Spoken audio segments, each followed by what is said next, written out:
لوگوں سے حسد کرتے ہیں اس بات پر کہ اللہ نے انہیں اپنے فضل سے عطا فرمایا۔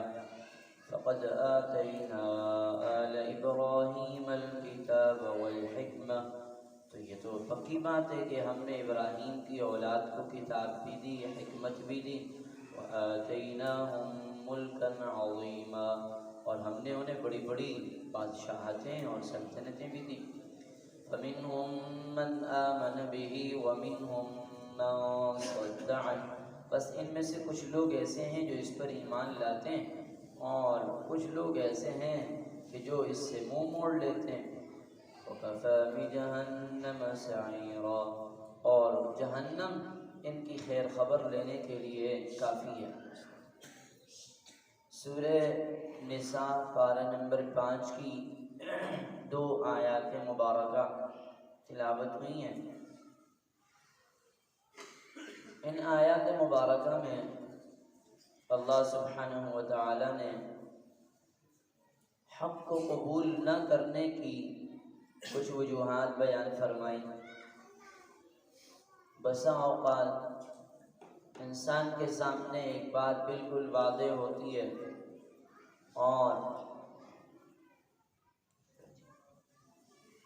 اور انسان راہ حق کو چھوڑ دیتا ہے۔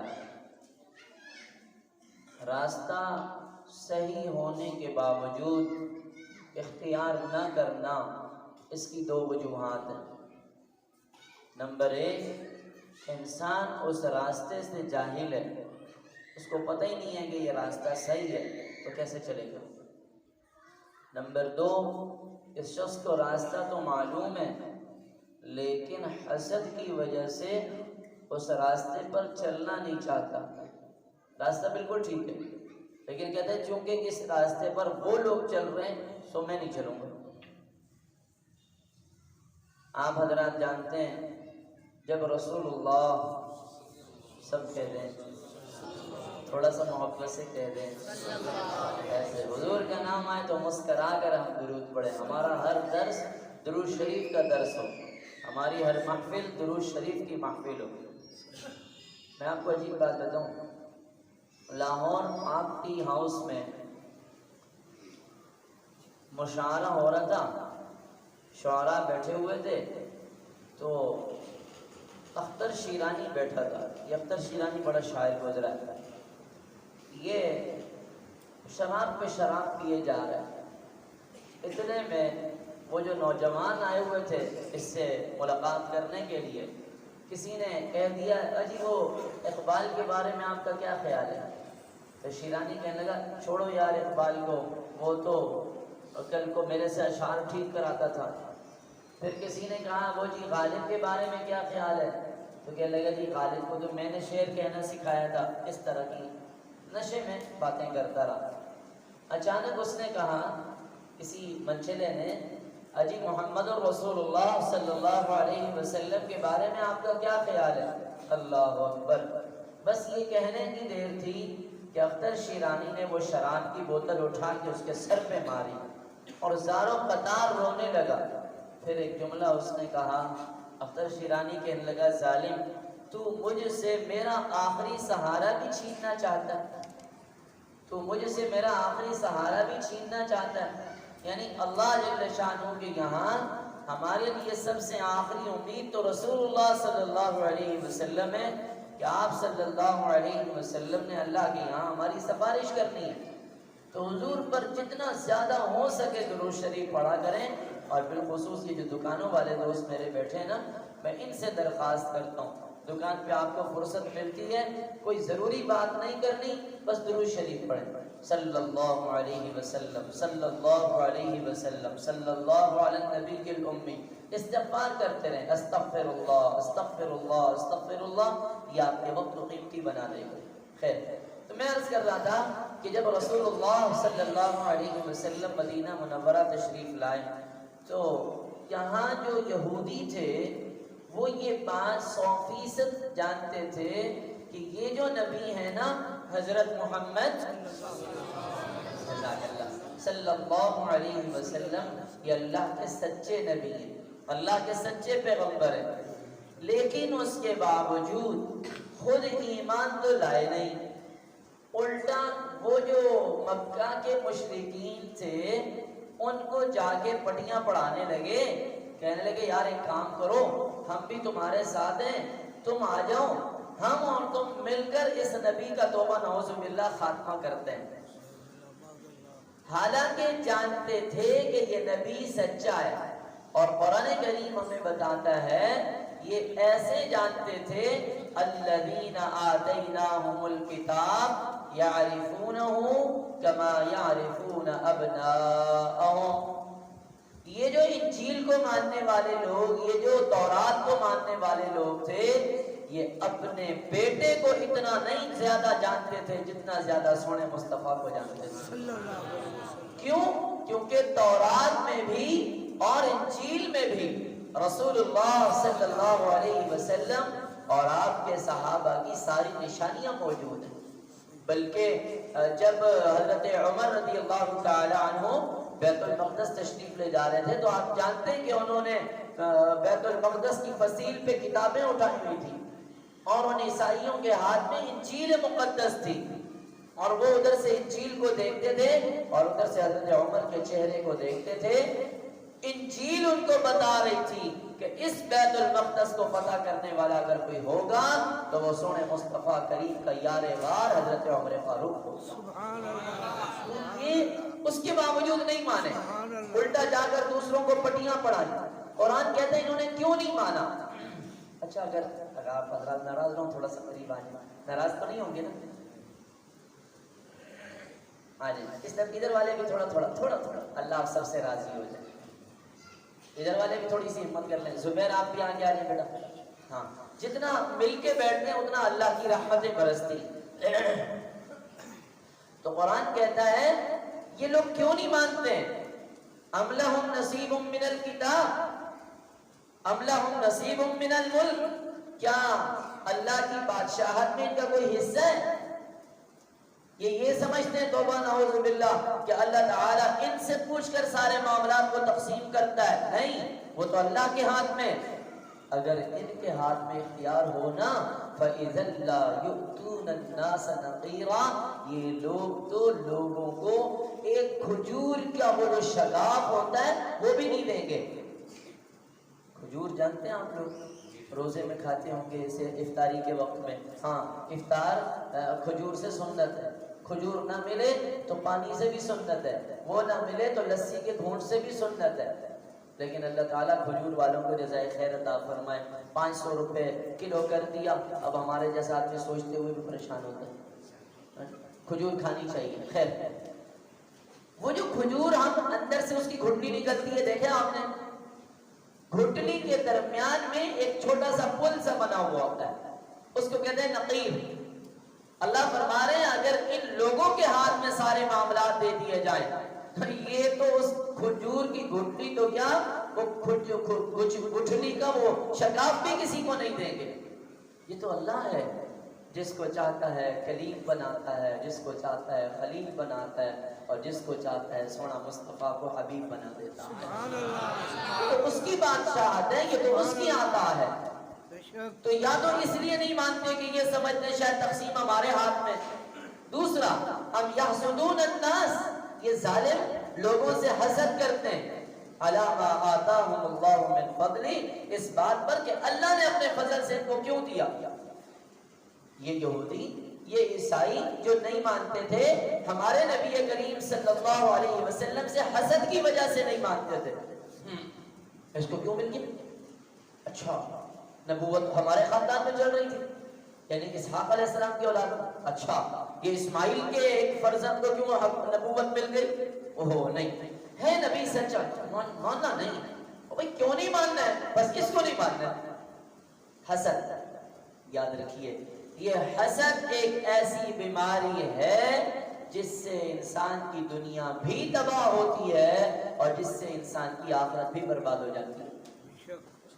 تو اللہ فرمانے بھائی یہ جو لوگوں میں تقسیم کار ہے، کسی کو مال دیا، کسی کو علم دیا، کسی کو حسن و جمال دیا، فقد آتینا، یہ تو ہم نے دیا، لڑو ہم سے، لڑو آ جاؤ، یا اللہ اس کو حسن کیوں دیا، اس کو علم کیوں دیا، اس کو مال کیوں دیا؟ یہ تو ہم نے دیا ہے بھائی۔ ساری کائنات میں جس کے پاس جو کچھ ہے کس نے دیا؟ اللہ کا نام محبت سے فقط آتے نا یار، ہم نے دیا ہے، اور پہلے بھی دیا تھا۔ آل ابراہیم الکتاب، یہ موسیٰ علیہ السلام ابراہیم کی اولاد میں نہیں ہے، ہم نے ان کو کتاب عطا فرما دی، اور والحکمہ، نبیوں کو حکمت بھی دی، وآتیناہم ملکا عظیما، داؤد علیہ السلام کو ان کے بیٹے سلیمان علیہ السلام کو بڑی بڑی بادشاہتیں عطا فرما دی۔ اور آپ جانتے ہیں کہ سلیمان علیہ السلام کو جو ایسی بادشاہت ملی، سبحان اللہ، حضرت سلیمان کہنے لگے اے اللہ ایسی حکومت دے، لا ينبغي لأحد من بعدی، میرے بعد اس جیسی حکومت پھر کسی کو نہ ملے۔ تمہاری حکومت کیا ہے؟ سلیمان علیہ السلام کی حکومت تو ہواؤں پر بھی ہے، درندوں پر بھی ہے، پرندوں پر بھی ہے، تو کس نے دی؟ اللہ نے دی۔ جاؤ لڑو اللہ سے۔ پتہ چلا یہ حسد ایک ایسی بیماری ہے جو انسان کو صحیح راستے پر چلنے سے روک دیتی ہے۔ حسد ہے کیا؟ ذرا بات سمجھو، پوری توجہ سے بات سمجھو۔ حسد کا مسئلہ یہ ہے، میں نے کسی شخص کے پاس نعمت دیکھی، اچھا مکان دیکھا، اچھی گاڑی دیکھی، اس کے بعد علم دیکھا، اس کی اولاد کو دیکھا، بہت نیک، تو مجھے دل میں کاش اس سے یہ گھر چھن جائے، یار اس نے پھر گاڑی لے لی، ابے یار پھر اس کے پاس پیسہ آ گیا، بڑا کھیل رہا ہے پیسے میں، اندر ہی اندر جل رہا ہے۔ یہ ہے حسد۔ یہ توقع اور یہ تمنا اور یہ آرزو رکھنا، یہ جو اللہ نے اس کو نعمت دی نا، یہ میں واپس لے لوں، اس سے یہ چلی جائے، اس کے پاس یہ نعمت نہ رہے، تو نعوذ باللہ یہ سوچنا کیا اللہ سے لڑائی نہیں ہے؟ بھئی اللہ نے اس کو دی، آپ کہتے ہو اللہ میاں کیوں دی ہے؟ اللہ نے اس کو نوازا ہے، آپ کہتے ہیں اللہ میاں کیوں نوازا ہے؟ تو یہ تو اللہ سے لڑائی کر رہے ہو خدا کے بندے۔ اللہ سے کوئی نہیں لڑ سکتا۔ ہاں آپ اللہ میاں سے دعا کریں، اے اللہ یہ چیز آپ نے اس کو عطا فرمائی ہے اور زیادہ عطا کر دے، ارے اللہ آپ اس کو دے سکتے ہیں تو مجھے بھی دے سکتے ہیں نا، اے اللہ آپ نے اس کو دی ہے تو مجھے بھی عطا کر دے۔ رسول اللہ صلی اللہ علیہ وسلم، آپ درود شریف پڑھ لیں، صلی اللہ علیہ وسلم۔ آقا فرماتے ہیں، اللہ تعالی ارشاد فرماتے ہیں، یا ابن آدم، اے آدم کے بیٹے، اگر تم سب کے سب ایک میدان میں جمع ہو جاؤ، پہلے بھی جو پہلے گزر گئے، پچھلے بھی جو بعد میں آئیں گے، سارے کے سارے ایک میدان میں جمع ہو جاؤ، پھر ہر شخص اپنی چاہت کے مطابق اللہ تعالی سے وہ مانگے جو اس کے دل میں آتا ہے، وہ مانگے جو اس کے دل میں آتا ہے، اور اللہ سبحانہ و تعالی ہر شخص کو وہ دے دے جو اس کے دل میں ہے۔ تو اللہ کے خزانوں میں اتنی بھی کمی نہیں آئے گی، جتنا سوئی کو آپ سمندر میں ڈبو دیں تو شاید سمندر سے ایک قطرہ کم ہو جائے، اللہ کے خزانے میں اتنی بھی کمی نہیں آئے گی۔ تو یار جب سب کو نوازنے والا اللہ ہے، کیا کسی پر جلنا، کیا کسی نے کہا نا، حاسد حسد کی آگ میں خود ہی جلا کرے، وہ شمع کیا بجھے جسے روشن خدا کرے۔ یہ تو اللہ کا کام ہے جس کو چاہے نواز۔ اب میں اس حسد پر کچھ احادیث مبارکہ آپ کے سامنے رکھتا ہوں، اور اس کے بعد میں حسد کی ایک اور قسم آپ کے سامنے بیان کروں گا۔ عن ابی ہریرہ رضی اللہ تعالی عنہ قال قال رسول اللہ،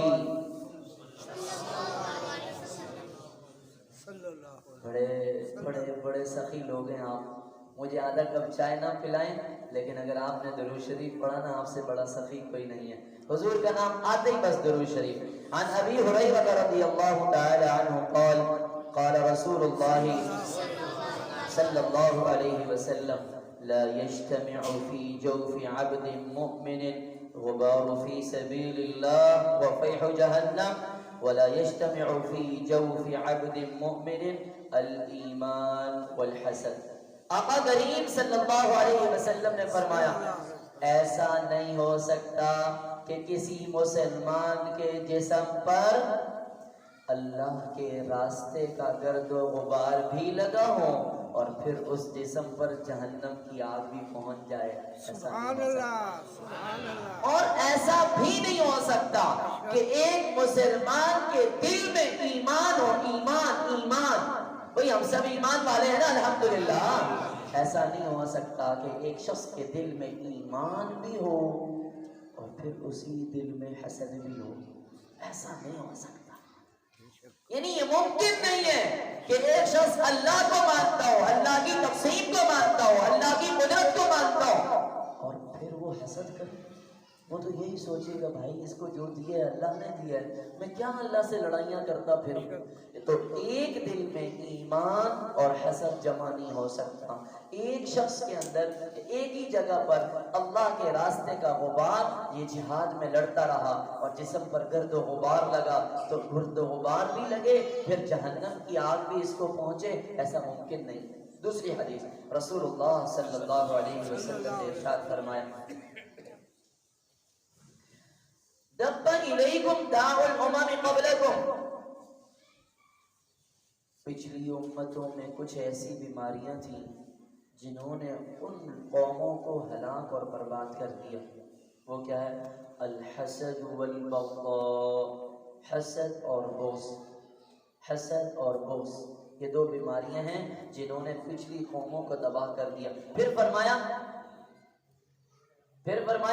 لا اقول, میری طرف دیکھیں کہ نبی کی حدیث پڑھ رہا ہوں, لا اقول تحلق الشعر ولكن تحلق الدین.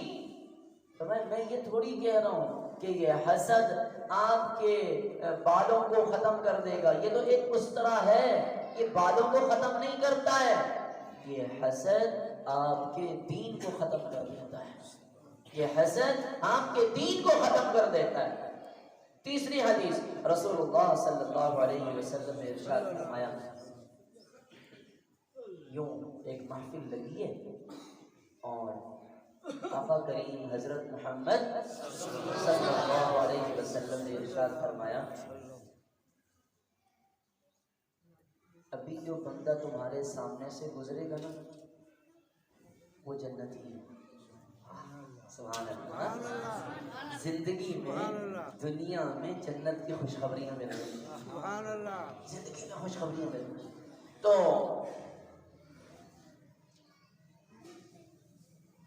حضرت انس فرماتے ہیں کہ ایسا یہ بات رسول اللہ صلی اللہ علیہ وسلم نے کہی تو حضرت عبداللہ بن عمرو رضی اللہ تعالیٰ کہتے ہیں میں نے حضور کی یہ بات سنی, میں نے دیکھا ایک شخص سامنے سے گزرا, وہ سعد بن مالک تھے. میں کہا یار بڑا زبردست لکی آدمی, دنیا میں خوشخبری مل گئی جنت کی, بات آئی گئی ہوگی. دوسرا دن آیا, ہم بیٹھے اور رسول اللہ صلی اللہ علیہ وسلم نے پھر یہ بات فرمائی. دیکھا تو وہی صحابی گزرے, بڑا رشک آیا. تیسرا دن آیا, حضور نے پھر یہی بات فرمائی. حضرت عبداللہ بن عمرو کہتے ہیں میں نے کہا بابے اب تو پیچھا کروں گا, مسئلہ کیا ہے, کون سا ایسا عمل ہے جو یہ کرتا ہے. کہتے ہیں میں اس کے پیچھے گھر تک پہنچا اور میں نے کہا یار کوئی بہانہ بناؤں. میں نے کہا یار بات یہ ہے آج کل میرے ابا سے تھوڑی سی انبن چل رہی ہے, اگر آپ مناسب سمجھیں تو میں آج رات آپ کے یہاں گزار لوں. انہوں نے کہا موسٹ ویلکم. وہ تو مہمان نواز لوگ تھے نا, عرب کی مہمان نوازی تو بڑی مشہور ہے. وہ ہماری طرح تھوڑی تھے کہ بچے کو دروازے پہ بھیج کے بولتے ہیں بولو ابو جی کہہ رہے ہیں ابو جی گھر پہ نہیں ہے. ابو جی کہہ رہے ہیں ابو جی گھر پہ نہیں ہے. تو جی بالکل تشریف لائیے. فرماتے میں نے ایک رات گزاری, ساری رات میں دیکھتا رہا, کوئی خاص عمل نہیں کہ اٹھے ہوں, تہجد پڑھی ہو, بہت زیادہ روئے نہیں. ہاں ایک کام کرتے تھے, رات کو سوتے سوتے جب کروٹ بدلتے نا اور کبھی آنکھ کھل جاتی تو کہتے سبحان اللہ الحمدللہ, اللہ تیری کتنی نعمتیں ہیں, اللہ تیرا کتنا احسان ہے, بس یہ کہہ لیتے. ایک رات, دو رات, تین رات, جب تیسری رات گزری نا صبح میں نے کہا بھائی میری بات سنو, مجھے کوئی شوق ووق نہیں تھا آپ کے گھر پہ رہنے کا, لیکن مسئلہ یہ ہے اس سونے سچے مصطفیٰ کریم حضرت محمد صلی اللہ علیہ وسلم کی زبان اقدس سے آپ کے بارے میں نے یہ سنا ہے، تو بس شوق ہوا کہ آپ کے اعمال کو دیکھوں. یار سچ بتا کون سا عمل کرتے ہو؟ میں تو 3 راتوں سے دیکھ رہا ہوں سوتے ہی رہتے ہو، بس فجر کی نماز پڑھ لیتے ہو، عشاء کی نماز پڑھ لیتے ہو. اس پیغمبر کے وفادار کا جواب سنیے. کہنے لگے بھائی مجھے تو کوئی ایسا عمل معلوم نہیں ہے کہ میں کوئی خاص عمل کرتا ہوں، بس فرض پورے کر لیتا ہوں اور جو میرے اوپر واجبات ہیں وہ فرائض ہیں وہ پورے کرتا ہوں اور کچھ نہیں کرتا. پھر سوچ کے کہنے لگے ہاں ایک بات ہے، میں کسی مسلمان کا بغض دل میں نہیں رکھتا، سبحان اللہ، میں کسی مسلمان سے حسد نہیں کرتا. سبحان اللہ. تو حضرت عبداللہ بن عمر نے کہا ذالکا، یہی تو وہ چیز ہے جس نے آپ کو جیتے جی جنتی بنا دیا ہے، سبحان اللہ. یہی تو وہ چیز ہے.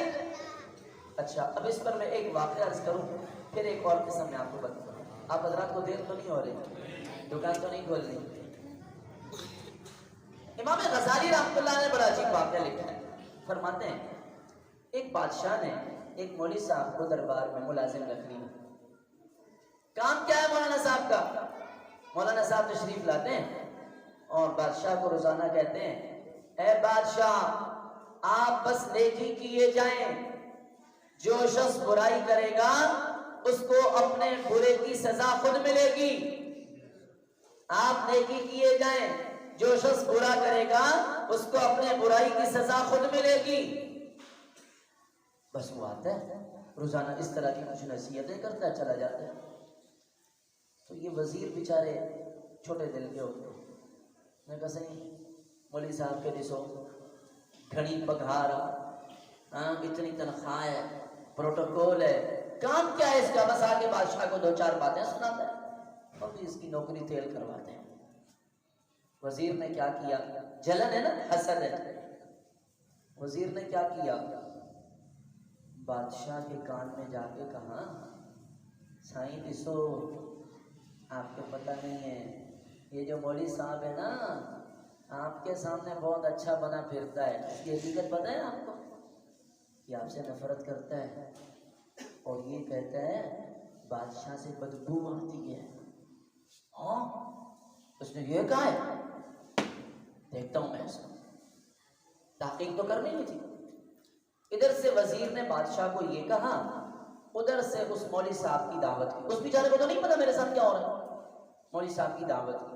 اب جناب دعوت میں اس کو کھلائے چٹپٹے کھانے جس میں لہسن پیاز فلاں یہ والی چیز. اب وہ مولوی صاحب بیچارے دعوت کھا کے فارغ ہوئے، ادھر سے ڈیوٹی ٹائم ہو گیا، بادشاہ کے پاس آنا ہے. بس بیچارے نے جیسے تیسے گلی کی اور آ کے دور بیٹھ گئے. بادشاہ نے کہا بھائی قریب آ جائیں، تو اس نے منہ پہ ہاتھ رکھ لیا.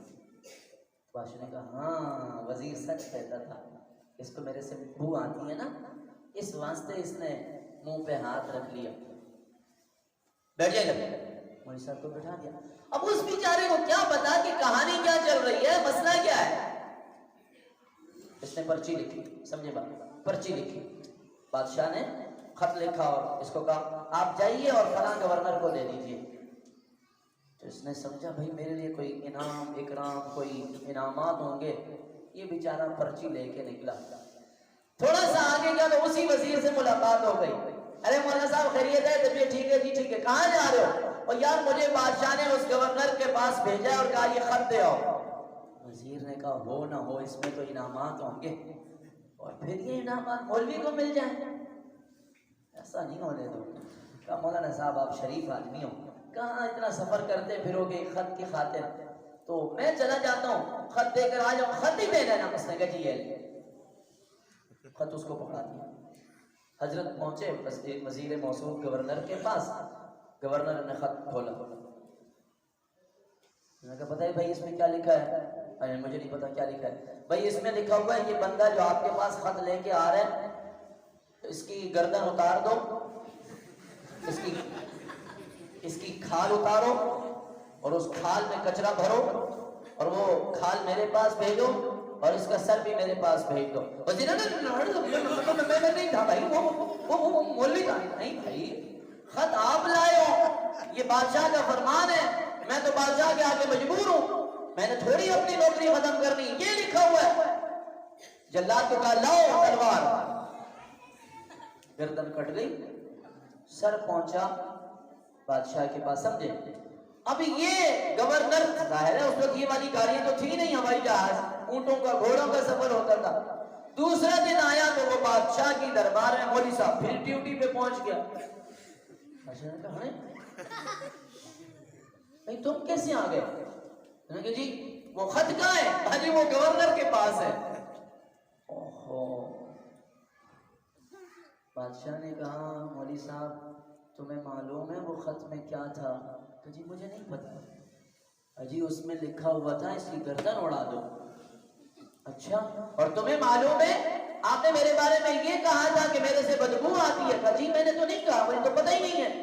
کہ پھر جب آپ کو میں نے بلایا تھا آپ نے منہ پہ ہاتھ کیوں رکھا؟ تو اس نے کہا جی اس وزیر بے ایمان نے میرے کو پیاز اور لہسن والا سالن کھلایا تھا، مجھے سے بو آ رہی تھی، تو میں نے کہا کہیں بادشاہ کو تکلیف نہ پہنچے۔ بادشاہ نے کہا مولوی صاحب تم سچ کہتے ہو، برائی کو برا آدمی اپنی برائی کے انجام کو خود پہنچتا ہے۔ سچ بتائیے اس حسد کرنے والے کو کوئی انعام ملا؟ ہاں، انعام ملا تو یہ کہ گردن کٹ گئی، انعام ملا تو یہ کہ انسان کی زندگی تباہ ہو گئی۔ اس لیے میرے دوستوں یہ درود شریف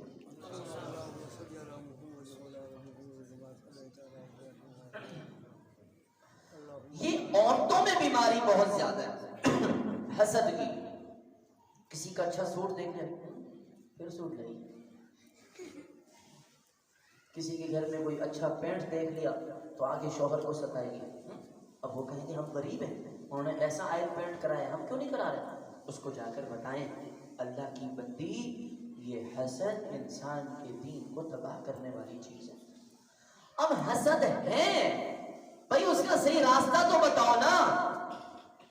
حضرت اشرف علی تھانوی رحمۃ اللہ علیہ کے پاس ایک چور آیا، توبہ کی اور تھا تو چور، وہ عادت تو ختم نہیں ہوتی تھی، ادھر سے توبہ کر لی ہے چوری کروں گا نہیں تو کیا کریں، باہر نکلا اس کی چپل اٹھا کے ادھر پھینک دی، ادھر کی ادھر پھینک دی، ادھر کی ادھر پھینک دی۔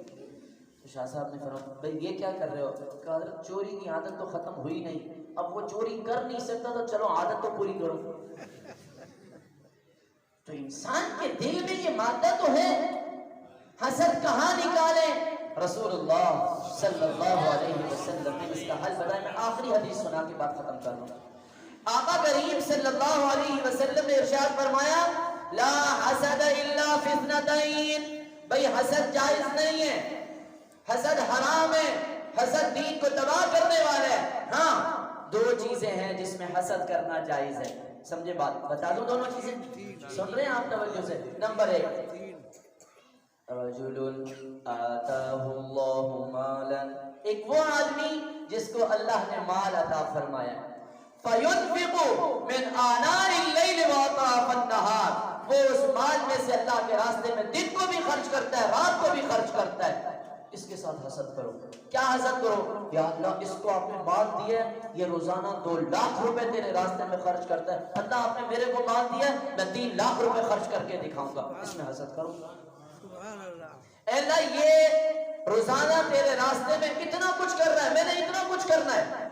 نمبر 2، وَرَجُلٌ آتَاهُ اللَّهُ الْعِلْمَ، دوسرا وہ آدمی جس کو اللہ نے علم عطا فرمایا، جس کو اللہ نے قرآن عطا فرمایا، فَيُعَلِّمُهُ، وہ قرآن پڑھتا ہے اور لوگوں کو پڑھاتا ہے، دین سیکھتا ہے اور لوگوں کو سکھاتا ہے۔ حضور فرما رہے ہیں اس کے ساتھ حسد کرو، یہ روزانہ 5 پارے پڑھ رہا ہے میں 8 پارے پڑھ کے دکھاؤں گا، یہ 10 پارے پڑھ رہا ہے میں 11 پارے پڑھ کے دکھاؤں گا، یہ قرآن پاک کا ترجمہ پڑھ رہا ہے میں پورا دن علم دین حاصل کر کے دکھاؤں گا۔ حضور نے فرمایا بابا اس میں حسد کرو نا، نیکیوں میں حسد کرو، ایک دوسرے سے آگے بڑھو، فاستبقوا الخیرات، نیکیوں میں آگے بڑھو، مقابلہ کرو نیکیوں میں۔ قرآن پاک کا ذرا انداز دیکھیں، ان الابرار لفی نعیم علی الارائک ینظرون تعرف فی وجوہہم نظرۃ النعیم. فرمایا نیک لوگ جنت میں بڑی بڑی نعمتوں میں ہوں گے، بڑے بڑے بیڈ پر، ڈبل بیڈ ہوں گے. سبحان اللہ. ایک ہوتا ہے بیڈ اور ایک ہوتا ہے مسہری. جانتے ہیں مسہری؟ وہ جس کے نیچے اسپرنگ لگے ہوئے ہوتے ہیں، اوپر بیٹھ ہے تو بندہ جھولے کھاتا رہتا ہے. قاری عبداللہ صاحب کہہ رہے ہیں یا تو لا کے دو یا بتاؤ نہیں.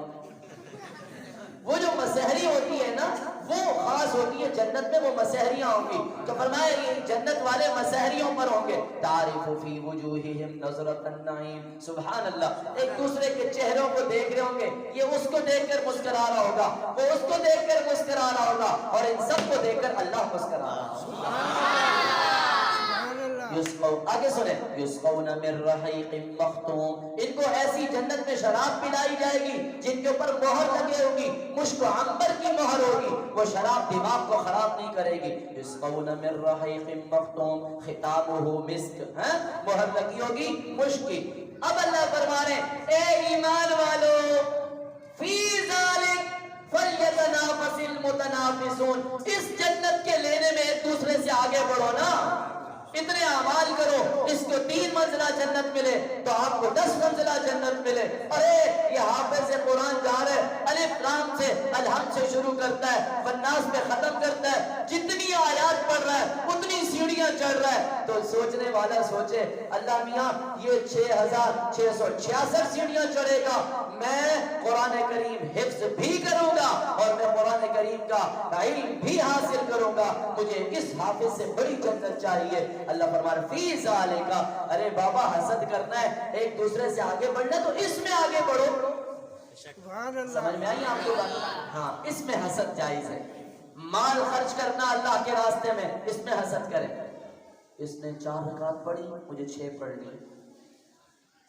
مالک بن دینار رحمۃ اللہ علیہ فرماتے ہیں میرے پڑوس میں 13-14 سال کا ایک معصوم بچہ رہتا تھا. میں جب دیکھتا دن ہے تو نفلیں پڑھ رہا ہے، رات ہے تو نفلیں پڑھ رہا ہے، دن میں روزے رکھ رہا ہے، سوکھ کے کانٹا ہو گیا. ایک دن اس بچے کے باپ نے مجھے کہا مانے یار میرے بچے کو سمجھاؤ یار، 13 سال اس کی عمر ہے اور اس کو دیکھو تو صحیح اس نے کیا حال بنایا. کہتے ہیں بس ایک دن ظہر کی نماز کے لیے میں نکلا، وہ بچہ بھی نکل رہا تھا. میں نے کہا بیٹا مجھے آپ سے ایک بات کرنی ہے. کہا چچا جلدی جلدی بات کر لیں، ٹائم نہیں ہے مجھے پہنچنا ہے نماز کے لیے. میں نے کہا بیٹا ابھی تو تمہاری عمر بہت کم ہے، 13 سال تمہاری عمر ہے اور تم اتنا زیادہ اللہ کے سامنے روتے ہو، رات بھر عبادت کرتے ہو، دن کو روزے رکھتے ہو. بیٹا یہ ہماری داڑھی تو سفید ہو گئی، ہمارے میں تو یہ ایسا خوف نہیں ہے. بیٹا تھوڑا سا اپنے اوپر رحم کرو، اپنے جسم کو دیکھو. تو اس بچے نے کہا چچا کیا آپ کو معلوم نہیں ہے ہم 4-5 لڑکوں کا ایک گروپ تھا، میرے باقی دوست بھی عبادت کر کر کر کر کر کے اللہ کے پاس چلے گئے، میں اکیلا رہ گیا ہوں. میں تو کوئی اور عبادت نہیں کرتا، صرف رات کو تہجد پڑھتا ہوں، دن کو روزہ رکھتا ہوں. جب میرے دوستوں سے ملاقات ہوگی میں ان کو کیا کہوں گا میں نے کون سی زیادہ عبادت کی. امام مالک رحمۃ اللہ علیہ فرماتے ہیں میں نے کہا بیٹا تم بہت چھوٹے بچے ہو، کیوں اتنا ڈرتے ہو؟ جواب سنیے گا. اس نے کہا چچا جب ہم دنیا میں آگ جلاتے ہیں نا تو پہلے چھوٹی چھوٹی لکڑیاں ڈالتے ہیں پھر بڑی لکڑیاں ڈالتے ہیں. چچا مجھے خوف ہے کل قیامت کے دن اگر اللہ ناراض ہو گئے اور جہنم میں چھوٹی لکڑیوں کی جگہ ہم چھوٹے بچوں کو ڈال دیا تو ہم کیا کریں گے. امام مالک فرماتے میری چیخ نکل گئی کہ میری 60 سال عمر ہے، ہمیں اللہ کا وہ خوف نصیب نہیں ہے جو اس 13 سال کے بچے کو اللہ کا خوف نصیب. اس لیے میرے بھائیوں نیکیوں میں ہم آگے بڑھیں اور ایک دوسرے کے لیے دعائیں کرنا سیکھیں، ایک دوسرے کی نعمتوں کو دیکھ کر اللہ کو یاد کرنا سیکھیں. اللہ تعالی ہمیں سمجھنے کی توفیق عطا فرمائے. وآخر دعوانا الحمدللہ رب العالمین. بھائی درس تو ہو گیا ختم.